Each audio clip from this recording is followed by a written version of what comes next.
Hello, everybody. Dorothy here. Thanks for joining me today. We are going to talk about June 7th. Now, on June 7th, the moon in Virgo is making a square aspect to the sun in Gemini. Both Gemini and Virgo are ruled by Mercury. So, this can mean we have a very busy day full of insight, communication. However, the mutable square between the two, I'm going to share my screen with you. I'm just going right into it.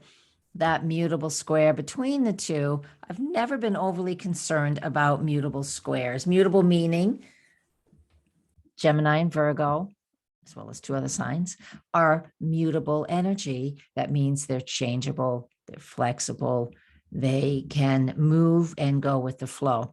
When we have 90-degree angles between two planets, which is what this is, you just count from here to here and you have 90 degrees. So this 90-degree point in the lunar phase, the monthly lunar phase to begin with, represents a period of a little more effort. Those squares are awareness through effort. So there is something that we might be efforting just a little too much. So since it's a mutable square, we can easily step into that. And with Mercury, again, with Mercury being the ruler of both Gemini and Virgo, Mercury is moving direct. It really hasn't moved much yet since it went retro, since it went direct a few days ago. Still hanging out at 26 degrees, not that far from where it turned around. So it could be that there is some delay in information and messages that have been, trying to get to us, or all of a sudden just a light bulb goes off after you've tried to push your way through something. And that is what the square represents. It's just like a plant, as it's a seed and it's germinated, but now it's kind of got to effort its way through the soil to the surface. And once it gets there, it's usually a little fragile. So if you're processing and thinking new ideas, especially since the new moon on May 30th, then at this point, whatever seems to really start to take hold is where you should focus. All right. Yeah, Mercury has only been direct for a few days as well. So we could still just make notes about what's going on today. We may not even have enough going on to even take action. Because I mean, look, Mars has no aspects today whatsoever. So even though Mars is in his own sign, he's like free willy, he's just going. But that doesn't mean it's productive action. And the square here means that we have a little bit of effort to happen and to make a little bit of struggle. Struggle's not bad. It teaches us we really can get hyper focused if there's a little bit of a struggle. So that's what the day looks like. Now I want us to think about, see where the moon is if this first 90 degrees at 16 Virgo. Well, 9 months ago, we had a new moon and it was really close to the same area. This is a regular lunar pattern where a new moon is in a certain area. 9 months later, there's the first quarter. 9 months after that's a full moon. 9 months after that's the last quarter. 9 months after that, we're back to a new moon that's about in the same area. So that's a 3-year process. So we have the lunar phase, which is just a month process. And then we have the lunar gestation phase, which is a 3-year process. And so today's moon square sun, second quarter, just beginning. What did you start back in September at the new moon? This was September 6th, 2021. What were you beginning? What did you start? What it was the effort that you were going on or the goals you were setting back then? Because now we're 9 months later. That's why it's called the lunar gestation phase. It's absolutely 9 months later. So 9 months we have been working on something. So look in your journals. This is why journaling on the new moons is important. You don't have to absolutely set goals, but I always encourage people to at least journal how you're feeling and what's going on around you at that new moon. So look at what was going on September 6th, 2021. Within a couple of days of that, not before, after, and bring it into now. Here's that moon. It's not in the same place because that's just the spin of the earth. Don't get that confused. You can see it's 16 Virgo. The new moon was 14 Virgo. So very close in the same area. 9 months from now, we're going to have a full moon in that area.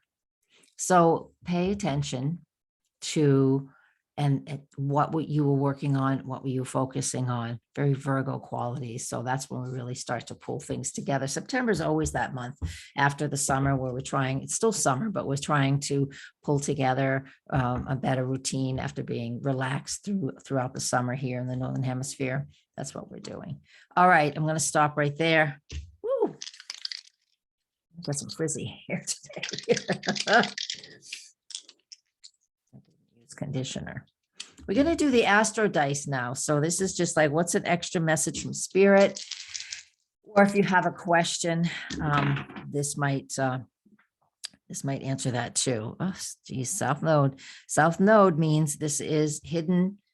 It's South Node. It represents the path well taken, what we already know. It is quite interesting. The South Node in the sign of Scorpio. Isn't that interesting? Because that is where the South Node is on this day, right? That's where it is here. I'll share the screen one more time for you to see. Here's the South Node. It is in Scorpio. So it's giving us a little extra insight because I didn't talk about the South Node in Scorpio. That's where those eclipses are too. When we have eclipses this year, we already had 2. We'll have 2 more, October, November. That one in November is a biggie. I think I'm going to do a video ahead of time, like way ahead of time for that one. So the roll of the dice, and it's the 12th house. So there's just, I'm just going to say it right out straight. There is some deep hidden things coming to the surface. It might not be for everybody, but we have got with the South Node in Scorpio as it's traversing through the sky. Collectively, we're all, all of our, whatever our deeper stuff is coming to the surface. And that's what this tells us. This could be very psychological. So overall, the message of the dice, South Node in Scorpio in the 12th house, allow the deeper things to come to the surface. And if you want to manage it as best you can, do some shamanic work with an experienced practitioner. Don't dabble in this. Those are important things to really have experts that can help you and guide you through your journey in and then bringing it out into the world so you can see it and name it and put light on it and heal it and get it to another level of healing and understanding. Okay, so what do the cards say today? We are noisy outside this morning. All right, what do the cards want us to know as well?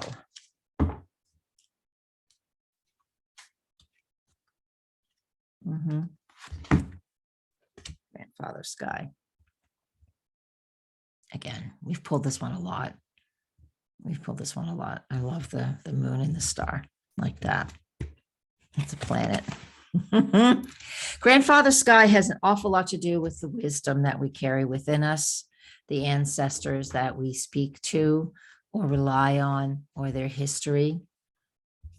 So with that being said, it's like pulling into your own deeper wisdom is a very important process, especially with the roll of the dice that we have going on here. And again, that focus is on the Scorpio side of the eclipses that we're having this year. So, what would your grandparents do, or the wise ones? We look at that. We even Saturn in the sky is, Saturn represents that internal wisdom, rules, the boundaries, the guidelines.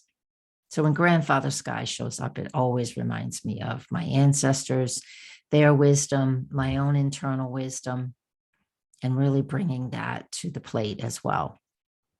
All right. Wow. June 7th. We got a lot to get rid of.